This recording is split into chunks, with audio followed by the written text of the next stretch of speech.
Hi, everybody. Here we are. Happy New Year. Happy New Year, everyone. Welcome to Monthly Night Live. This is the monthly live stream that we do for mile marker members every single month. But this month, we want to kick off 2024 with all of you out there in the RV Miles world. So we are live right now, both on the RV Miles YouTube channel and over on the RV Miles Facebook page. So hello, and thank you so much for joining us tonight. We are trying to break a record tonight. We'll see if it happens. We'll see.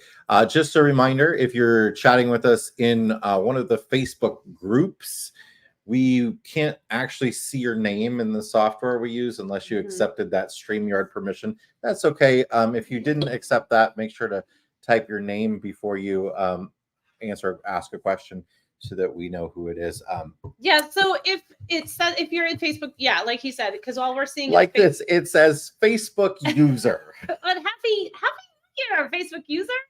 The Happy New Year to all of you Facebook users out there. So we're thrilled that you're here. For us tonight, we are just drinking a little bit of wine that we had opened with dinner a few nights ago. It is Palazzo della Torre. It's the Costco special. Allegrini. Yes, but fairly soon we'll start drinking more. We became members of Cooper's Hawk, which is a wine club, I guess. They have restaurants and things as well.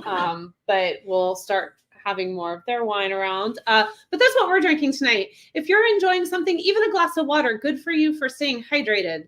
It's one of my goals this year in 2024, and I'm already failing miserably, according to Noom.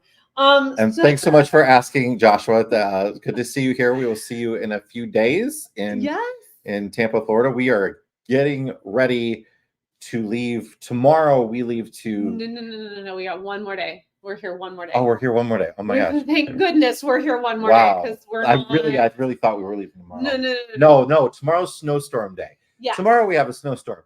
The next day, we leave for Kansas City, where we drop the kids off with the grandparents, and then we fly to Tampa, spend a few days at Disney World, and then go to the Tampa RV show. Yes. The Florida RV Super Show, excuse me. The Tampa RV show. Get it right. Is a different thing. They're going to start charging us $1 every time we say it wrong. So thank you to everyone that is jumping in and doing what we always like to call as monthly night bingo, which is where we all shout out where we're watching from in an attempt to cover, now I'm saying all of North America. We've conquered the US. It's time to take on all of North America and then eventually the world.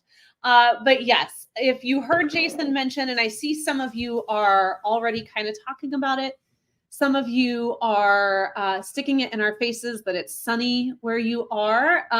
But if you heard Jason mention, we, starting about 2 hours ago, it began to snow, and it should continue to snow through all day tomorrow. We're going to see some pretty high winds as well.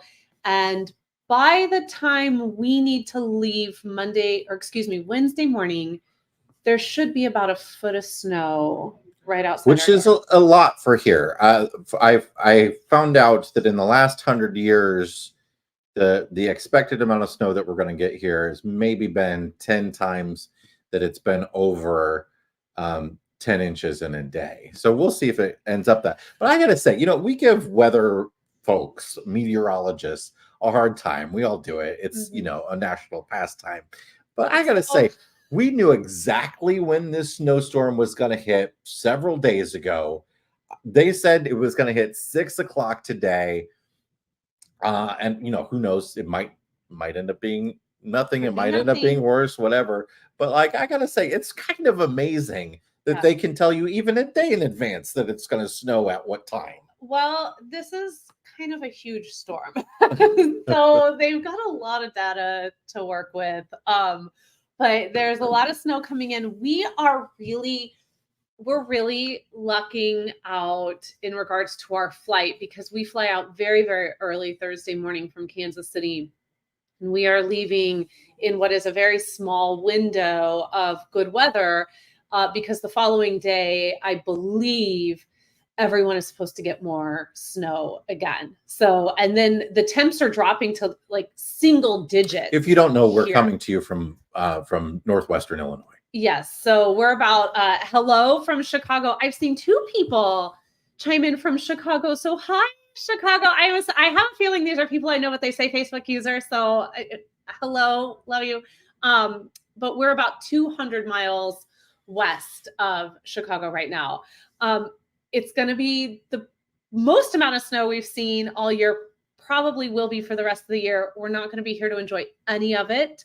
Well, hopefully it'll still be on the ground when we get back for me to ski on. That's true. Hey, look, Rogers Park is in the house. Yay. Look at all these Chicago people tonight. Yay. This is really wonderful. You all are bracing for some snowy weather as well.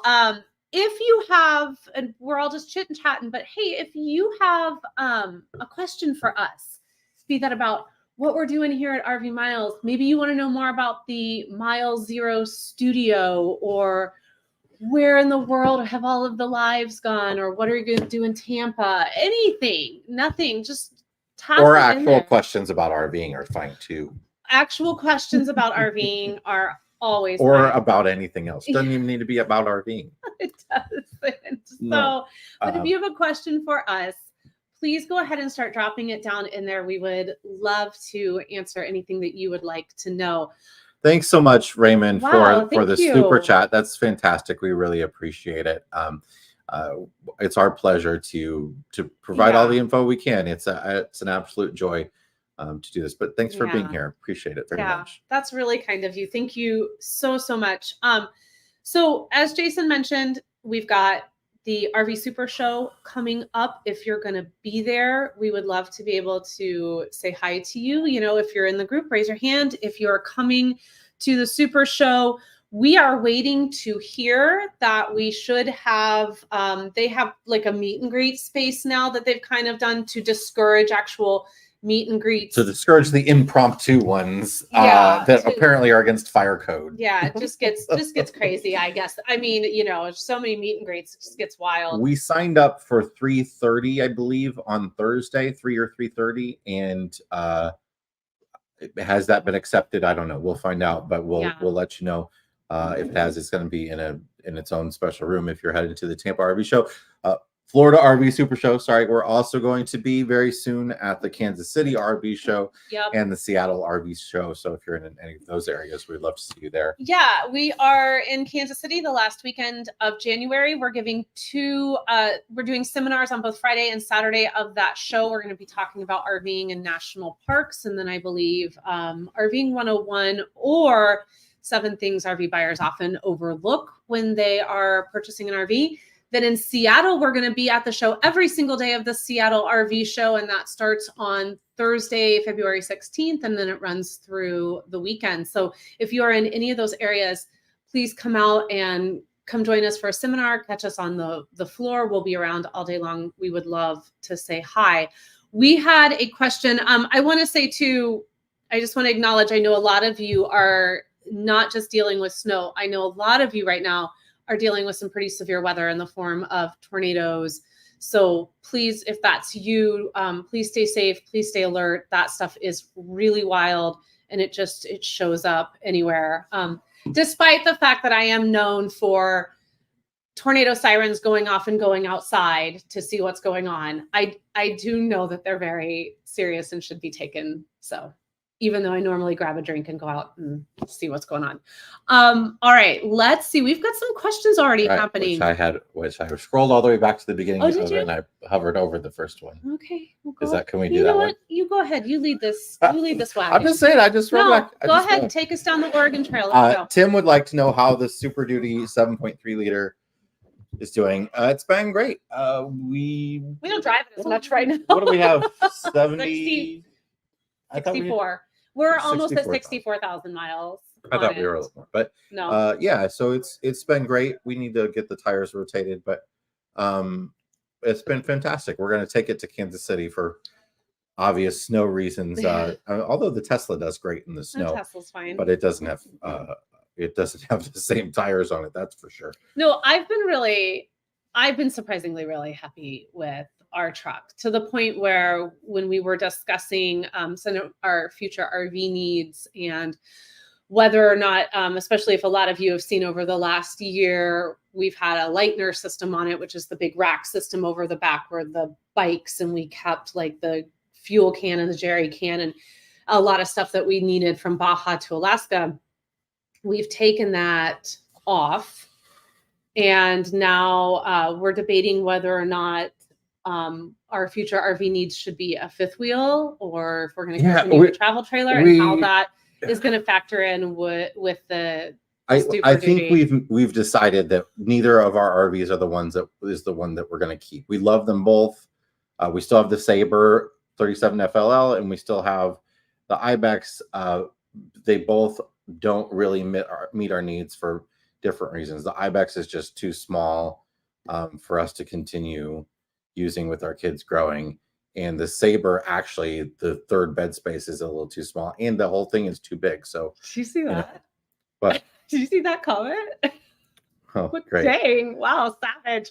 It's so early in the show for some of you to be so grumpy already. Wow. Dang. I mean, Steven, you don't have to pay for this, bro. It's free. It's free on the internet. It's free on the internet. Like, come and go as you would like. Like, no one is making you watch this tonight. Oh my gosh, it's YouTube. There's like 4 billion things out there you could be doing right now with your time. Like, go spread some joy somewhere else, my friend. Let's see. Let's grab a real question that's not just someone being mean. Wow, you guys have been so chatty already. Let's see. Oh my gosh, I can't. Just everyone. Going too fast. Oh, here's one. Any plans to come back to Myrtle Beach? Maggie Myrtle Beach. So yeah. You know, we would really like to. I mean, there's a whole section. I mean, we need to go. We need to go east. Like, that needs to happen very soon. We got a lot of northeast stuff to do. Yes, we do. We love the southeast a lot, and we have friends that are in the. Where are they? You're gonna have to be more Potomac. specific. Oh, they're in the Raleigh area. The Raleigh area. So yeah, we're definitely going to be heading back towards Raleigh, Durham. Yeah. And Jack might be doing a film camp this summer in Virginia. So we're going to be going that way. So we'll probably head south from there at some point. We'll be taking the RV that way for sure at some point this summer. Yeah. Karen would like to know. Karen, hello. Hi, Karen. It's nice to see you. Again. Karen would like to know how the kids are doing with sticks and bricks. Everyone is adjusting wonderfully. To give you an idea of how well we have kind of started to settle in, today we, and I see a question down there about if the kids are in public school. We're still homeschooling, but today Jack had a driving lesson from 3 to 5. He's been taking driver's ed, and his driver's ed comes with a handful of driving days where he's out on the road with an instructor, which is absolutely awesome. And then while that was happening, Jason's doing that with him. I'm taking Ethan to his very first theater class tonight. So he has joined an organization here in the area they're putting on a musical. It's a legit rehearsal process. He's got an audition next week. He's settling into that. Henry is starting gymnastics in a couple of weeks. There's a lot going on. They're settling into exploring some interests that while they were doing all these other amazing interests on the road, they weren't really thinking about. And now that we kind of have time here in one area, there are some interests. Jack is starting a film class that meets twice a week here in the area soon. So I would say everyone is settling in wonderfully. We love being so close to Grandma and Grandpa. They can walk to Grandma and Grandpa's house if they want. Jack went out and had lunch with your dad, earlier this week or late last week. And it's been really different. But I would say that this transition has been really, really good for them so far. So there's so many kind comments. So I just don't want to I want to acknowledge that we see all your comments and thank you so much. But we'll skip showing all the nice things you're saying for the actual questions. Yes. Would love to see you at the Hershey RV show. It's possible that maybe just one of us or just Abby and I will fly out there or something. I don't know. Yeah, September's a little tricky for us because it gets really close, especially this year. It kind of butts up a lot close to the RV Miles Homecoming Rally, which we are doing again this year in Amana, Iowa, after just such a really fun and successful one that we had last October. So that was kind of the tricky thing with Hershey in 2023. I suspect it's going to be really similar again. Yeah, it's mid-September. So we got the lead up to that event and planning that event and everything.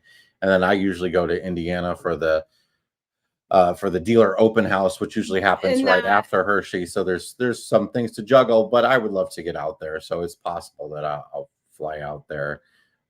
Joshua mentioned that the number one thing new RVers overlook, since we talked about the 7 things thing, is payload capacity, which I believe is one of our. I think that is one of them that's yes. on there, payload capacity. And that again goes back to our conversation of, how going forward we want to continue to use our truck because we really like our truck to the point where we're wanting to fit something that is a little bit more comfortable for our family to that truck and not the other. Yeah, we don't want to go heavier and we want to be shorter than the Sabres. The Sabre's 42 feet almost. Yeah, well, we were talking about this, and this is the sort of dilemma a little bit, is that the Sabre is too big. It's, perfect. It was perfect for us as full-timers. It's great for full-timers. It's just now that we're not full-timers, we don't need to haul as much stuff and everything. And that was, I love that RV. It has a piece of my heart. That kitchen is spectacular. The Ibex, what an awesome adventure rig. What an awesome RV to take from Baja to Alaska and do what we did. Do I want to camp on the regular, like taking my kid to a theater or a film camp in the summer, or when we go to New Orleans in October because Ethan is going to see Taylor Swift in October? Do I want to camp in a one-room 25-foot RV with an 11-year-old, a 14-year-old, and a 17-year-old? No, I don't. We did that, and we all had an amazing time doing it, but it's not a rig that is let's go camping for the weekend rig. It's not a rig that's like, let's, go out for a week and we're going to come back. It's an adventure rig. Yeah. So that's kind of our dilemma right now, is one is too big, one is too small. We're like Goldilocks. What's the one that's just right right now? And that's the conversation that we're currently having in the winter when it's snowing outside and camping isn't really very realistic for us at the moment. David waved as he drove through here last time. Hi, hey. I had an urge to wave and I couldn't figure out what it was. It must have been that I felt your presence. Yeti at Large says they are wintering at 4,000 feet outside of Prescott, Arizona. Oh. That's how I said it right. Prescott, not Prescott. Prescott. Got in trouble for that. It's Prescott. We spent the winter of 2020, like the beginning of COVID, early 2020 in Camp Verde, and we loved it. I actually love being in Arizona in the winter in a little bit higher elevation where there's not quite as many people. and then we had a fantastic Oh, time. I I'd love to love go that back there area. too. There's so many places I want to go back to. So little time. This might be a better question for you. I don't feel like it's something I could answer, but do you have an opinion? Not I mean, not informed enough one. It's something I've heard, you know, a lot of the grumblings about, and need to look into a bit more. But you know, everything has its issues, and Grand Design. Look, Grand Design has done a really great job over the years, and they started. I don't. I'm this. Please don't make this sound like I'm talking down about them at all, because they do some fantastic stuff, and I like a lot of what they put out. However, they must have had the marketing coup of the century, in getting the world to think that we're sort of the top quality RVs, because they're built very similarly to a lot of other brands out there. You know, I think early on, a lot of new companies are this way, where they don't operate at much of a profit, and they do sort of a really great job with customer service and all that in order to build some brand recognition and build trust, and then potentially get bought out by Winnebago, which is what happened with Grand Design. And you know, I don't want to use the word they've gone downhill since, but they've gone downhill since. And I think, you know, they've just come back to reality a lot. And we've talked to a lot of people who have Grand Designs and love them, but we've talked to a lot of people that have Grand Designs that have the same issues that all the other RVs out there have, in the same price range. So I punted that to Yeah. you, knowing you would say what I wasn't willing to say. So we have here, what are you excited about seeing next week at the Super Show? I have no idea. We don't really know. There's a lot of stuff that, you know, at this point they might start putting out a few press releases, Yeah. and we might find out that some surprise things are happening. What I really don't love is, like, this has kind of been the year of, like, we're going to put all these budget campers out, which is cool for those people that want those things. And I do think some of these RVs need to have some features pulled out and stuff, but, like, it's not like exciting to go to an RV show to look at stuff that they've removed features out of, right? Like, that's not What are you talking something about? you're thrilled about doing if you're not buying. So when we were there in 2022, the things that we weren't there last year. We were there 2 years ago. Yeah. The things that we were most excited about were actually the things that they didn't tell anyone about and they unveiled while the show was happening. So, Yeah. And a lot of that was a lot of EV trailers stuff. That was a big focus in 2022.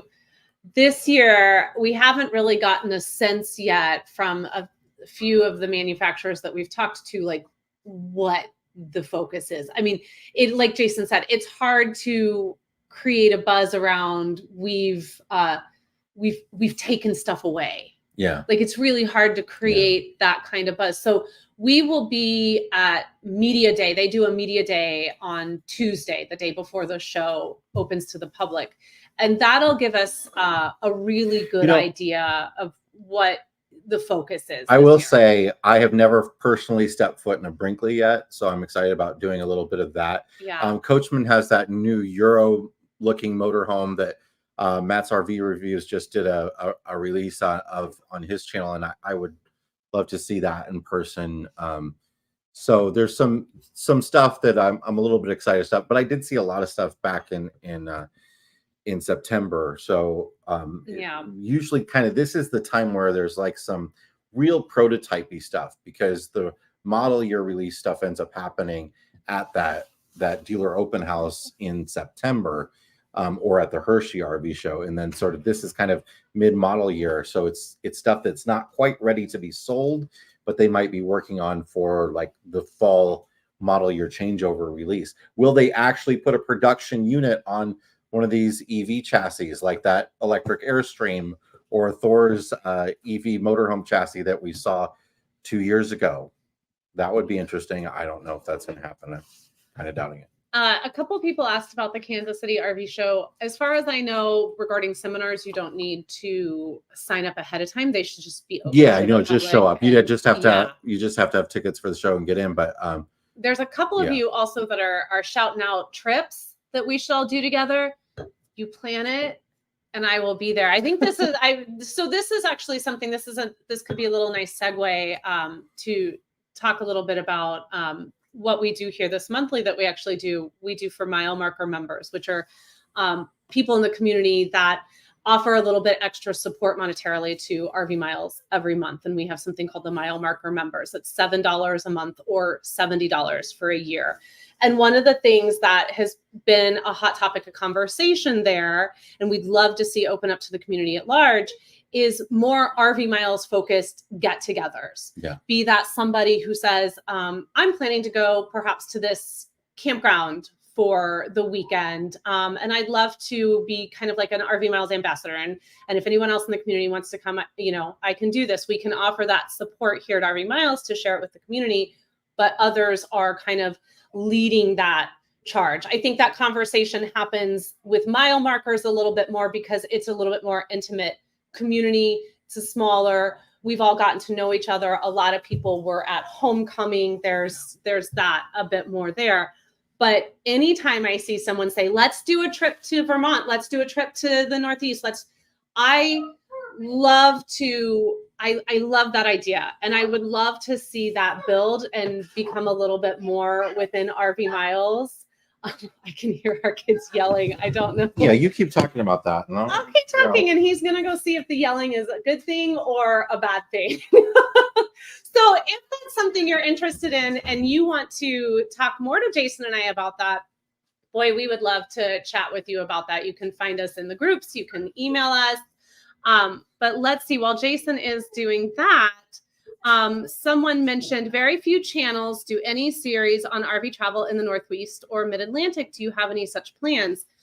We do. So going forward, because our life is no longer full-time RVing 24/7, 365, one of the things we want to build off of is what we did with Baja to Alaska, which eventually is going to make it into the YouTube universe, and start creating these series of travel documentaries, more from a certainly showing us doing it, but maybe a little bit more from just, I don't want to say necessarily an educational standpoint, but just a kind of like a travel video, a little bit. Like we've talked a lot about how much we like Rick Steves and Samantha Brown and things of that nature. That's really what See America was inspired by. And so, yeah, if we start over the summer and things like that, we would love to create these little travel vlogs on these like very or at least podcast, very least podcast episodes. Oh, well, the podcasts will always, I mean, if there's anywhere we've been that we've been, there's a podcast episode about it for sure. Doug would like to know if we've ever traveled to Michigan. So we've spent a good time in Michigan before we were RVers. So we've kind of avoided it a bit as RVers, mainly Southern Michigan. We spent a lot of time around like the Harbor County area, New Buffalo and stuff. So we're excited about getting back up there now that we're Midwesterners. Yeah. We want to be able to do sort of like 4 or 5 day trips and stuff. Absolutely. Deb has a question. How many mile marker members are there?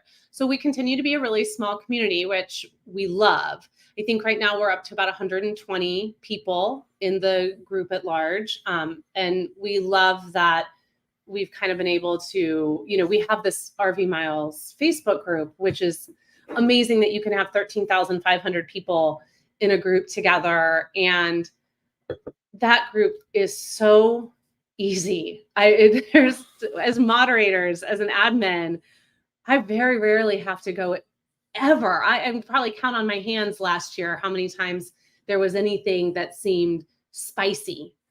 And that's incredible to me. And the fact that we now have an extension of that with another small ecosystem of people that are just as amazing and kind, it's really a testament, I think, to those of you who spend time here, just, the good that's out there in the world. It is out there and we can find it. So right now we've got about 120 people who are with us on that journey and helping us grow RV Miles in that way. Todd would like to know if a motorhome might be in our future.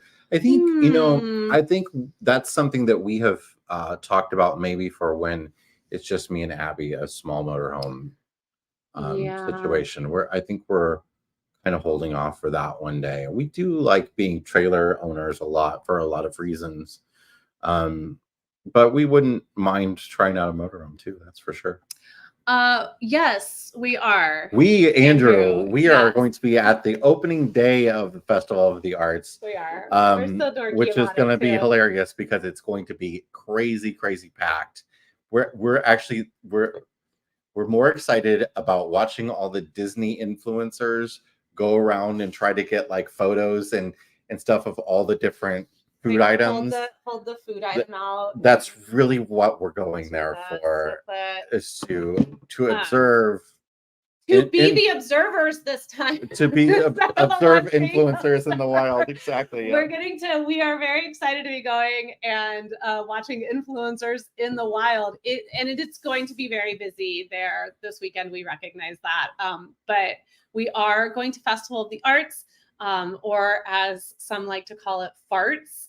We will be there, and so it'll be great. Michael and Mickey, they were just in Sedona over New Year's and stayed at Verde Ranch again. Love it. We love it there too. And gosh, we would love to get back to that place. Sorry, I see my brother is here, so you put it out on YouTube. Jason Tradu will show up. He's always waiting. So that's fantastic. You had a lot, and I think you kind of answered it, but you did have a lot of questions about any particular rigs at the Super Show you wanted to see, and I think you answered that with Brinkley. Yeah, overall, just anything. I mean, I will say for what I think people should take a look at is the new the RV suite from Ibex. It's a very specific camper that I think is for very specific people, but there's some interesting things in that I think could get put in some other RVs. And speaking of Ibex, would the Ibex be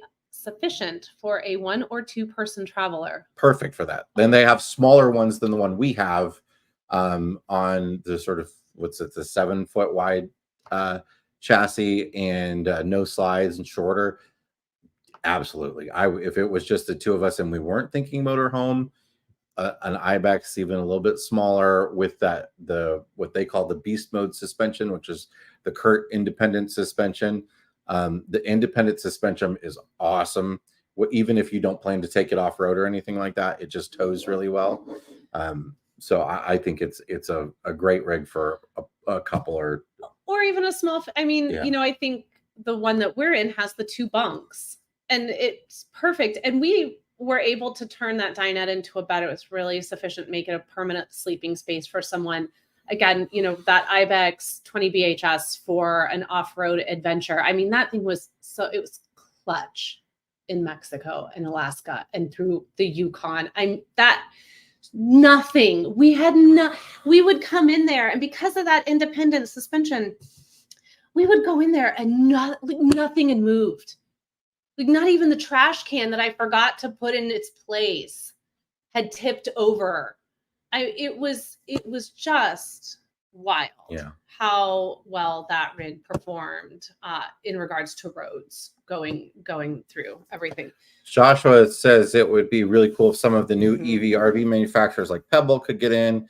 There were 1,300 rigs on display. It'd be nice to get some new companies on display too. That's always an issue at a place like Tampa, is that the boutique companies, whether it's something new and funky or not, the boutique manufacturers have a hard time because that's the floor space is pre-sold to people that have been there for decades, and it's really hard for them to get in. I remember when we were there 2 years ago, I think it was Ember's first year there, and Ember kind of was the new kid on the block. They weren't under the umbrella of like Thor or Forest River, and they were kind of in not the best location. And I think they probably were able to pull some strings to get in there because of the folks that run Ember, who have a lot of history in the RV industry. But like for some of the boutique manufacturers, you'll see a couple out there. You'll see a few Storyteller Overland type things and stuff, which are cool, but they're always just kind of in a corner in a weird little spot. So but hopefully that'll change more as more people ask. That's the thing too, like make it known. We got to ask for these things, I think, sometimes. I would like to acknowledge this super chat here from some guy named Jason Treview, who I've never met. Hi, love the show. If you have a family member who owns multiple RVs, what's the best way of going about asking to borrow one for free indefinitely? The best way to ask for that, Jason, is to look up what that is selling for, that particular RV. Offer them that money for it. And then, even though it's just offer it, because then it's free. You're just giving me free money. This is Abby's brother, Jason. Jason, you can borrow our RVs anytime you would like, as long as you have something to pull them. You can't. You need to bring something to pull that 43-foot fifth wheel with first. So Mickey would like to know when Dave and Sue, which are my mom and dad, are getting their rig to come visit them in New Mexico. They all became BFFs during homecoming back in September or October during our rally. My parents were the hit of this rally, and now they have best friends all over this country where they're all going to go RVing together. We didn't get invited, but they're all going to go out and go RVing together. Dave and Sue do need to get an RV. They would look great in a Class B. I would love to get them in a little Class B. It would be fantastic. Let's see. A lot of you have offered to be ambassadors for certain areas for RV Miles and have some little RV Miles get-togethers. I think that is amazing. If you were one of those, tag me somewhere in a group or send me an email or send me a message on Facebook, whatever. Let's chat a little bit more. What else we got in here? Well, a whole lot of side conversations going on. We're not talking about hay rides and hay rack rides. Every time we bring that up, somebody gets. I will tell you one thing I am excited about seeing that I know is going to be debuting at the Tampa RV show is Westfalia is going to be showcasing a new Westfalia motorhome, so that should be interesting to see for the first time here in the U.S. Make sure to check out the Alliance RV Delta travel trailers. I love Alliance and what they're doing, and I got to go see everything from Alliance back in September. Everything that they've got out right now, and they're a great company doing some great stuff. So this is a great question. So our friend here would like to know what would be a better for traveling as solo for either a fifth wheel or a travel trailer to live in and to tow, where you're going like every month or every 2 weeks. That is so hard to answer. It depends on you personally. If you like space and you want some room because it's of your full-time rig and you live in it, then you probably want to go with a fifth wheel.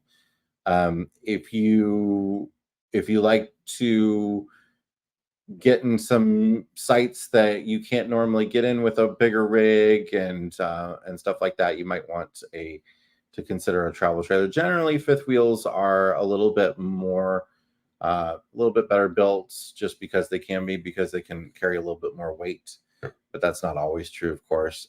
But it's just kind of a personal preference, really. It's about having the truck you need to tow it, and then once you get over a certain size and weight, it just makes more sense to have a fifth wheel. There's more room to put stuff, more room for the manufacturers to make them taller and wider and all that sort of stuff. So the difference between them doesn't matter that much. The fifth wheel will tow easier if that's a concern that you have generally, but not always the case. But generally, the fifth wheel will tow a little bit easier. Yeah, I mean, I have to say, as we're talking about our future RV and what that might look like, for one of the things that I'm really adamant about is I want to stay on the smaller side. And I think we're going to end up going with some kind of a fifth wheel that tends to like a medium-sized one. Yeah, that tends to be what for what we need right now with really tall kids. Seems to be what we're going to need right now to get the space that's required. But I really would like to keep it as small as humanly possible, because I really enjoyed driving the Ibex. Like, I really enjoyed towing that. I have still, even after doing that, I have zero desire to tow the fifth wheel. I missed the part where you said you were single. I glanced past that, but if it's just you traveling, I would go small travel trailer all the way. Yeah. It'll be a breeze to tow, and you'll have the ability to fit in all kinds of different places.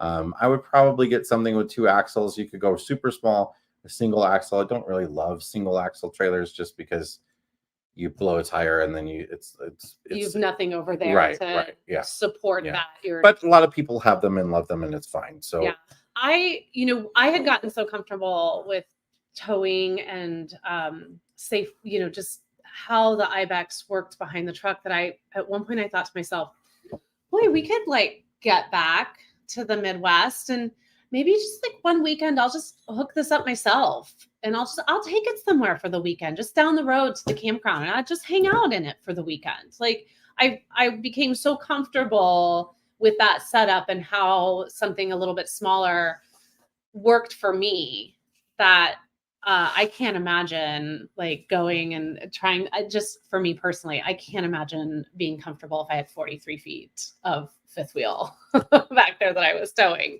Hi, Ava. Hey, so good to see you here. Oh, we're so glad you're here. We used that. Just want to say really quick, I've been meaning to send a message to your mom. We used that maple syrup that you gifted us. Ava and her family joined us at homecoming in October, and they had this lovely gift of maple syrup for me that I believe came from trees at her grandmother's home. And it was wonderful. And the bottle is beautiful, and I saved it because it's so gorgeous. But I just wanted you to know that we put it to very good use at our house, and to thank you for that.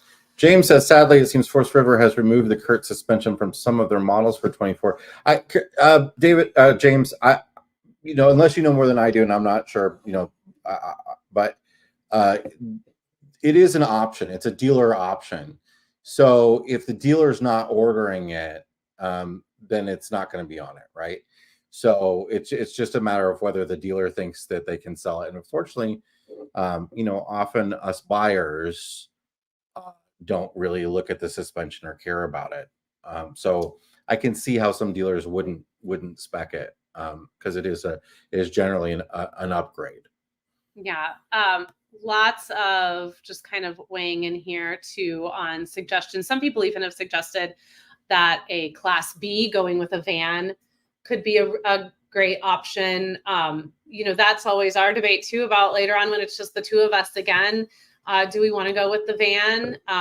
We kind of like having that whole separation of car and RV space, but I also think a van would for sure be an awesome thing to take back up to Alaska if we ever do that Alaska drive again. Kim says, didn't Lippert buy Kurt? Yeah, Kurt is owned by Lippert. Lippert owns everything. But they're kind of like Amazon. But just everywhere. Moride also makes an independent suspension that's getting put on some rigs out there too. If you're one of those anti-Lippert all the time people, which I understand. Can you be anti-Lippert and still be an RVer? It's hard to do because I mean that's a legit question. Everything's got Lippert on. There are some rigs on there there are some rigs out there that are mostly Lippert free. But I mean, there's a lot of other little Lippert. I mean, they make chairs now, so and they make electric bikes now. Why? I don't know. Make a lot. There was a comment in here that, here it is. I really wanted to highlight this because I think this is a really cool thing to do at any RV show that you go to go. And RVing Journey says, I always go to the smaller booths at conventions because they tend to be more innovative. I love that idea. There are also often startups, small RV businesses, most of the time from an RVer who saw a particular need or something they felt was missing in the community, and they're trying to fill that gap.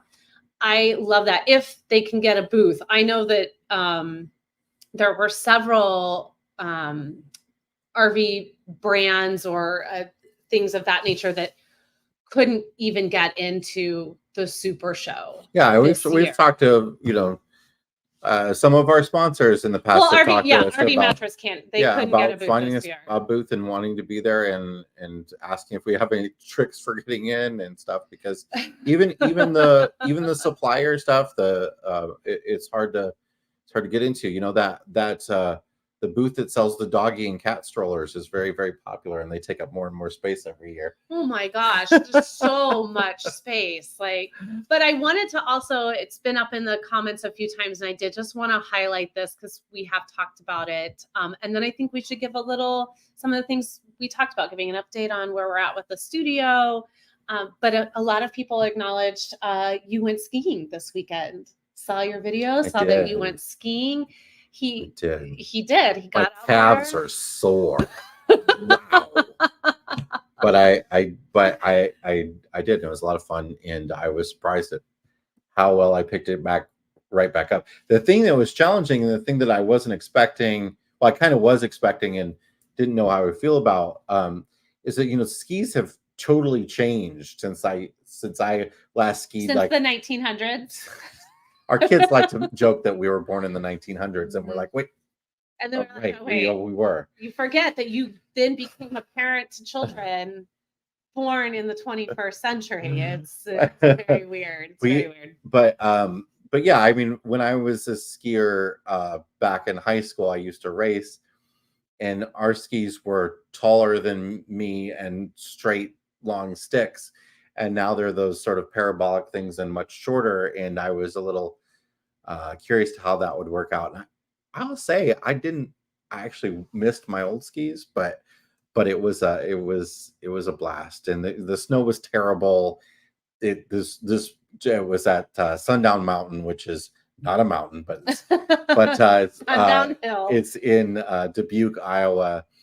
There's a couple of resorts in like the Dubuque Galena area that are sort of the Mississippi Valley there, and it's great. It's a great place, but they just opened for the season because the snow has been non-existent, and they make their own snow, so it's basically what they could make.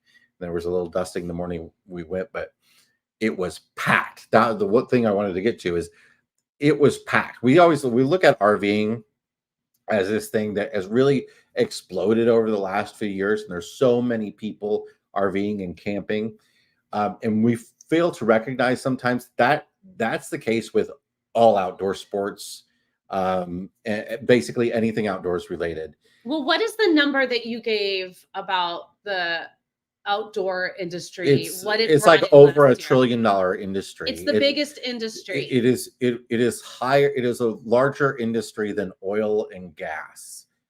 So that is, if that tells you anything, outdoor recreation has become just a huge industry in the United States. So there were a lot of people skiing on the 2 runs that were open, and the lodge was full, and there was a band, and there was I stayed home. It was quite the party, and a lot of people were having fun, but it was a good time. Yeah, it was great to see. His dad sent me the video and sent pictures. It was great to see him out there. I could not have been happier for him. It was the first time I'd ever seen him ski. Like, I've always heard rumors that he could ski. And when he left, I said to him, I said, it's been a while. Your dad skis regularly. Please just don't feel like you have to keep up with everyone. I was just like thinking, should I call the nearby ER and like put them on alert that we're headed out that way?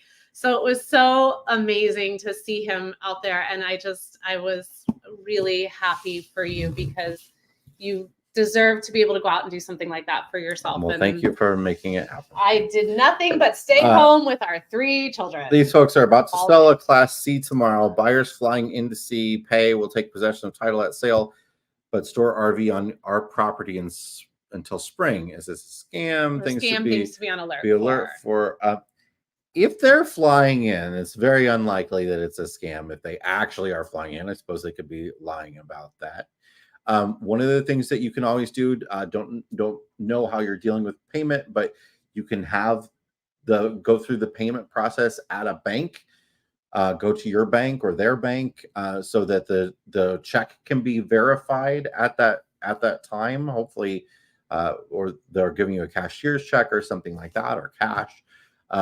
So those are the things I would look for. If they're giving you money, but leaving it on your property, I wouldn't worry too much, because you still have possession of the unit in case something goes wrong. I think that's actually a benefit to you. Yeah, that's awesome. If they're waiting to pick it up. So I think, be on the alert, watch out for anything that makes you uncomfortable, but and trust your gut. Sometimes you get kind of a sense of those things for sure. But it kind of sounds like you really have a good handle on how this is going to go, and seems like the communication's been really, really good between you and the buyer. So usually the scam is they want you to ship it to them using their shipper or something like that. And one of them refers to themselves as a prince. It's very strange. I just wanted to make sure that they know that we saw this, and just to say thank you for allowing us to be a part of your journey. Like, that is really very humbling for Jason and I to get to talk to people that are following dreams that they have and things like that, and then allowing us to be a part of that. So this is fantastic. You do have to spend a pretty penny on solar. No joke. It's really expensive. But it saves you in the end. Kind of worth it. Again, the solar, all those battery power, like all that we had for Baja to Alaska, we wanted for nothing. Yeah, we barely paid the camp unless we really wanted to. Yeah. Which one do you want? This one? Yeah. Okay. We've been enjoying you a long time. Thank you for your hard work and insight. We'll be going full time when my wife retires in 2025. Oh, and she's a teacher. Class A, waiting for weather. Awesome. That's very exciting. Congratulations. Let us know if you need any thoughts or ideas. Yeah, and please thank your wife for being an educator. It is a very thankless job sometimes. Brian, hi Brian. Just smart skis. So here's funny. My dad has new skis. They have that piezoelectric vibration dampening in them. So yes, there are smart skis out there, and there are apps now to tell you if you're turning properly and stuff like that. I feel like this is somebody that knows intel and is trying to get at me. Abby did not win at fantasy football. Abby came in second, so there's no second, there's only last, and I came in last. In the words of Ricky Bobby, if you ain't first, you last. And I came in last, and I shouldn't have. I'm not going to go into it, but listen, Jalen Hurts did me dirty. Brian also did me dirty. He did me dirty yesterday. The whole Eagles organization, you did me a dirty, and I have been big supporters of you this year, and you pulled him. And he left me sitting there with negative points. Negative. And that ruined my Super Bowl. And I lost because my quarterback got benched in the second quarter. There you go. Tony mentioned you can also use an escrow company for a vehicle transfer. Absolutely. Don't use like an unknown escrow company that the buyer suggested. But if it's a national company or one that you suggest, absolutely, you could use an escrow company. That can be certainly an option. One more thing about fantasy football. I just want to say congratulations to my dad, because my dad won. So I figure if I had to lose to anybody, I'm glad I lost to my dad. My son did come up to me afterwards and say, "But Mom, you still beat Uncle Jason. And really, in the end, that's all that matters." And so I said, "Yes, this is true. I did still beat your uncle." There you go. Hey, Badge, how's it going? Are there any RV parts that Lippert doesn't make? I remember when they just made steps. Yeah, gosh, is there anything that Lippert doesn't have their hands in? There's not much, if anything at all. There's very little that Lippert doesn't have their hands in. There were several things up there. Were there? Where we were. So okay, go ahead. There was a question I wanted to grab from Josh about the Mile Zero studio. Well, that's where I was going. We're like right there. We spend so much time together that can read each other's thoughts. One piece of gear from Mile Zero Studio that's giving you the fizz while researching. So what I'm excited, what I really want to do, Take it away, is, sir. This here's a little techie for some of you. I really want to have a 3-camera setup in the studio that records through a device called an ATEM switcher, which is something you can like switch back and forth through cameras from, but I also will record all the cameras at the same time and create a multicam file so I can switch back and forth through them easily. Basically, the whole idea here is that I'm trying to build something that is really easy to press record and get lots of options to work from, but really have a streamlined setup so that we can get videos out very quickly. So that's my big thing right now. My biggest thing is trying to figure out where to put the fake grass that I want to put in this. I got that figured out. Oh, never mind. Sorry, he's already figured it out. Never mind. That's literally my only contribution. So you've probably heard us talk over the years about anytime kind of something big and new comes into our world. We're of kind of it's a tale of two cities over here. This city just wants to point at one thing and be like, yep, that's it. Let's do that. This city over here wants to have a lot of committee meetings and wants to watch every single YouTube video about every studio tour imaginable. He has Pinterest boards started. I will try to go to sleep at night and he's asking me to watch like I'm just gonna do it. I'm not gonna ask you anything. You gotta watch this. I'm just gonna do it. Or I'll be like, it's like how we ended up being full-timers. He just started putting these videos on. Watch this. Look, they're building a bus. Wow, look at this. And we'd be sitting there, we'd put the babies to bed, and all of a sudden there's just YouTube. And he's like, watch this. To it where it gets to the point where I say, I don't care. How many Disney videos have you made me watch recently? That's because I got to make sure we're eating the right things. Javier would like to know. Can I move on? Yes, you can move on. We're spending a pretty penny on solar this spring. I'm wondering if we ever upgrade our rig, would we try to move the solar components or just take the loss and start over with a new rig? We moved ours. I think we moved some of ours. Like, I think you want to, I would probably just keep the solar panels in place and don't plan on moving them. I gotta patch the holes and all that sort of stuff. One consideration could be you keep everything in place except the batteries. You take the batteries to your new rig and maybe leave one behind.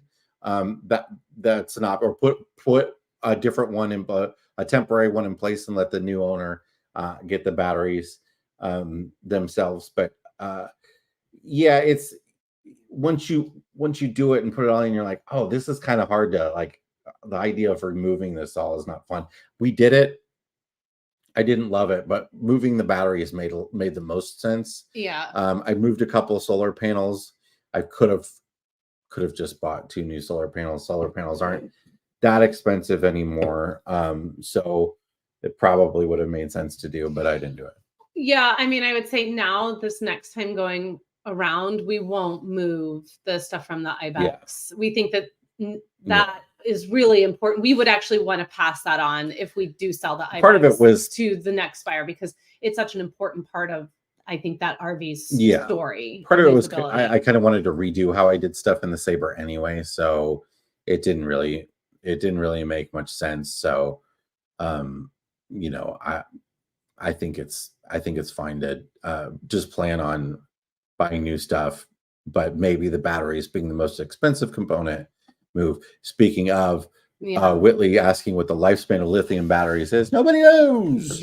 When you find out, let us know, please. But significantly, years and years and years longer than a lead acid battery for sure. And they have actually, if you've been avoiding lithium because the price is just insane to you, they have come down significantly in price over the last several years.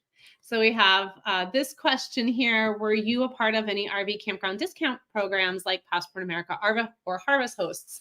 So we do have Harvest Hosts. Full disclosure, we work really close with them from a content creation standpoint. In fact, they were the major sponsor of the Baja to Alaska docuseries, which will be coming out in 2024.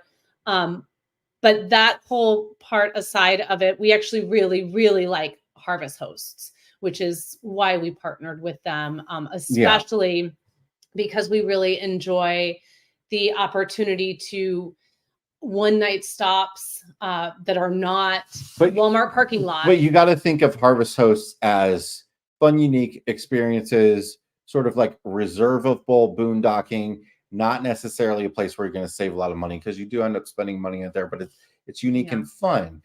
Passport America, we did use significantly when we first got on the road with the bus, and we kind of moved away from it a bit. And I think that's because of how we camp and the type of RVers and campers that we are. If we're primarily, our first stop is always going to be either a federally run campground or state. And we do a lot of our like quick one night camping is usually a free boondocking, either at like a Harvest Host or Walmart or whatever it is now. Back then, when we had the bus, we would always go to a campground. I think a lot of people, when they first start RVing, are like that, but also we had needs with that bus that our RVs meet now that weren't met in the bus. We had to be plugged in basically wherever we were. But we also couldn't go anywhere we wanted in the bus either, because it's such a different world now than from 2016. But it was very hard at the time for schoolies to be accepted in a lot of private campgrounds. I'd be interested in the comments here to hear from other people who use Passport America, because I feel like it fell by the wayside a little bit for a couple of years, and I'm wondering if people get a lot of value out of it. Let Mr. Bottom know here. Yeah, I think with any of there's a lot of different memberships out there, and I think with any of them, it really comes down to what kind of RVer are you. And something that we've always kind of suggested is to maybe not dive headfirst into joining all of these at once, but maybe just kind of take a season to kind of decide, do I like state parks more? Do I like moving quick and having access to a one night stop that's not a Walmart or a rest area, things like that? Do I just like a private campground with all the amenities? Think about those kinds of things. And then I think you will probably find a membership that fits that need. Michael and Mickey would like to know how the studio is coming. We haven't had time to. I did some work on it. I've been patching holes in the wall, but I don't have time to really work on it until February. So not much is happening. The acoustics in there are great, though. Well, they're not great for. Well, they're great. They're great if you want to go in there and sing. They're not great for podcasting. But if you want to go in there and just have karaoke night or something, great. They're fantastic. There was this one, my mom. What's the return on investment if you upgrade a rig to solar? I think it's probably getting better. But you can generally expect that upgrades that you make to an RV are not going to make much of a difference when you go to sell it, unless you did a fantastic job and you've got a fantastic setup that people are really going to love. Dealers in particular aren't really floored by upgrades that you made when you go for a trade-in, sort of stuff. A private buyer might be a little bit more interested. Really, it's about saving money on camping, and it depends on the type of camper you are, and it depends on what you do with your solar setup. And I think a lot of people, if you're willing to boondock, if you want to do a lot of boondocking, don't need to put much money into solar if you're content with using a generator just every now and then, when you might need it. And so recognize too that you will still need to use a generator from time to time, depending on where you are. It's not always sunny. So that's, there's lots of things to think about. But I think for us, the return of investment is really about the freedom of it. Yeah. And how it just opened up so many different opportunities for us and gave us a little bit more control back over how we wanted to camp. Yeah. And as Joshua mentions here, a lot of people have zero solar. I mean, if you are somebody that likes to be in a full hookup campground, you like to take long showers, you like to have, you like to have electric heat running and not use a lot of propane and stuff like that. there's no reason to worry too much about solar. You might start with some lithium batteries or something so that you're fully charged when you leave that campground and can go overnight somewhere without plugging in. You actually don't need solar to do that. You just have extended batteries that are charging up when you're plugged in. That's always an option. You always start with the batteries, really. I really appreciate everyone too that's jumping in here to share their experiences, either be that with Passport America or Hip Camp or Harvest Hosts or whatever that is. That's, again, this is such a great thing that we see time and time again, not only in the RV Miles Facebook group, but also in the Mile Markers group. One of our members in the Mile Markers group is going to share a little bit more about her experience over there with Hip Camp. But this is what we really love. You know, Jason and I can only take some of these questions so far because we haven't done everything that's out there. That's just not possible. And so it's really wonderful when those of you who can share firsthand experiences do share those and help others learn as well, and help us learn as well too. So thank you, everybody. Well, we're coming to the end of our time here. We are. This is wild. This hour flew by so quickly. So I'm gonna have to go out, and so here's the thing: we don't have a tonneau cover for the truck anymore. When we got that Lightner system, which is off the truck because we had to take it off the truck to go get the Sabre from California. So much. We don't have a tonneau cover anymore. We need to take the truck to Kansas City on Wednesday. There is 10 inches or more of snow coming tomorrow.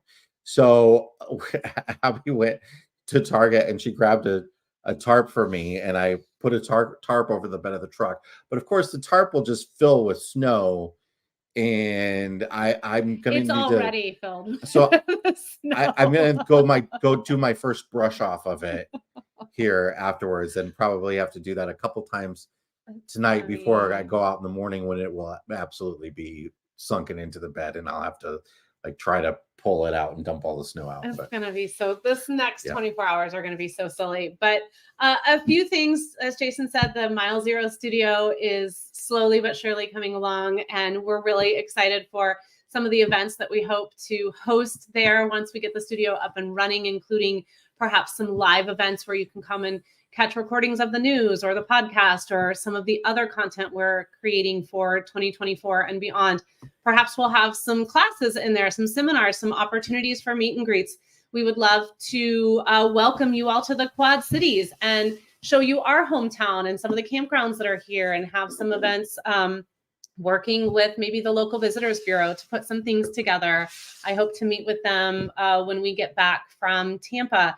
Just ways that we can really make this studio sort of the mile zero of everything that happens at RV Miles, and have you guys all become a part of that. That's really exciting to us. Of course, if you are enjoying this live and you would like to do this again with us next month, we would love to invite you to become a Mile Marker member. The Mile Marker members who have offered their support every month are really why things like the Mile Zero studio is even existing and starting to become a reality for RV Miles. It's support to our small business that we are so very grateful for. If you would like to become one of those members, you can just go to rvmiles.com/milemarkers to learn more about it. A lot of the program is changing in 2024, including some of these meetups that we talked about.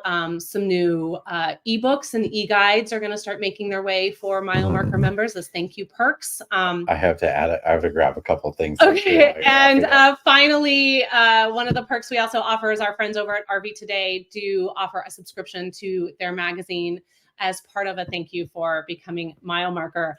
So our friend Rick Kessler at RV Business, a good friend of ours, Rick also drafted Travis Kelce like I did. Travis Kelce supposed to be the top tight end in the league. He busy. He's going to be in New Orleans when we go see T-Sweat. Yeah, the problem is the Chiefs didn't have anybody else to throw it to, so they triple teamed him.